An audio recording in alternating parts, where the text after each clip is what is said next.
Kayo po ba mga bossing ko ay isa sa mga mahilig sa mga pampaswerte? At nais nyo po mga bossing ko na higit kayong swertihin? Or kaya po kung may pagsubok kayong pinagdadaanan, ang mga pagsubok nyong ito ay kaagad nyong malampasan.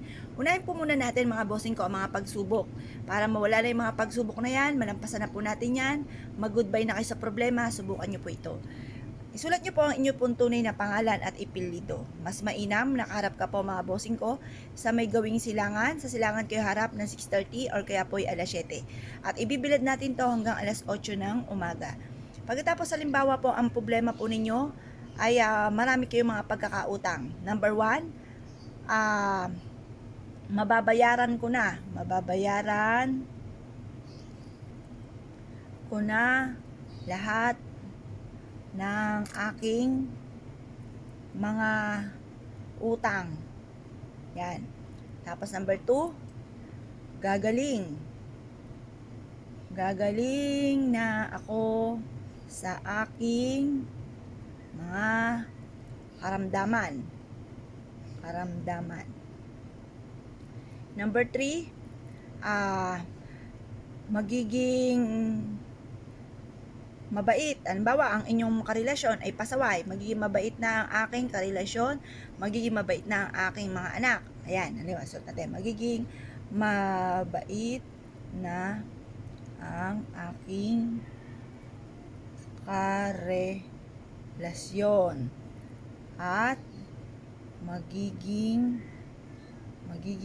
mabait na ang aking mga anak. Ayan. Tapos, or kaya number 4, lalayuan na ako ng mga chismosa at pakielamera. Yan. Pagtapos, isulat nyo pa yung mga pangit na nagaganap po sa inyo. Tapos, kumuha po kayo mga bossing ko ng lighter at sunugin nyo po ito. Hayaan nyo pawirin po ito ng hangin at maging abo. Ibig sabihin po niyan, ito mga pagsubok nyo pong ito ay mawawala na. Magiging abo na po siya.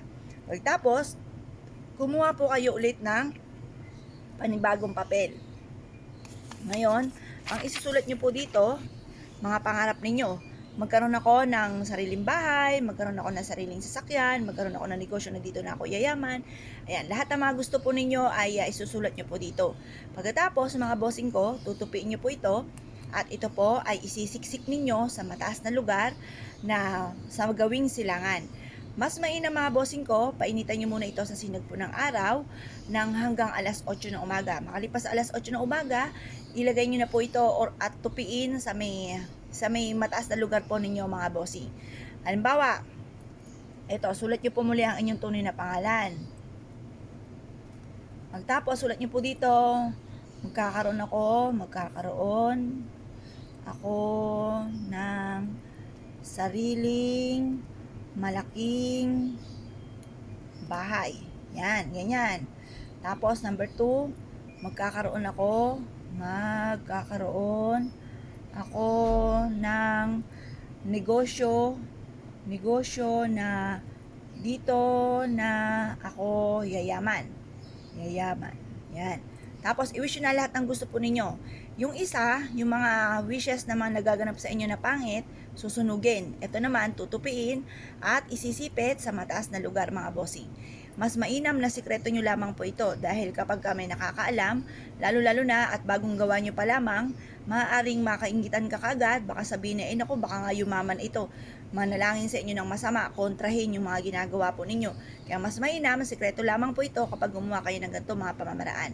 Kaya kung kayo po isa sa mga nagnanais, maraming mga pangarap sa buhay, maraming problema, nagnanais na masolusyonan kaagad ang mga problema po ninyo, subukan nyo po itong gawin at good luck po sa inyo po lahat.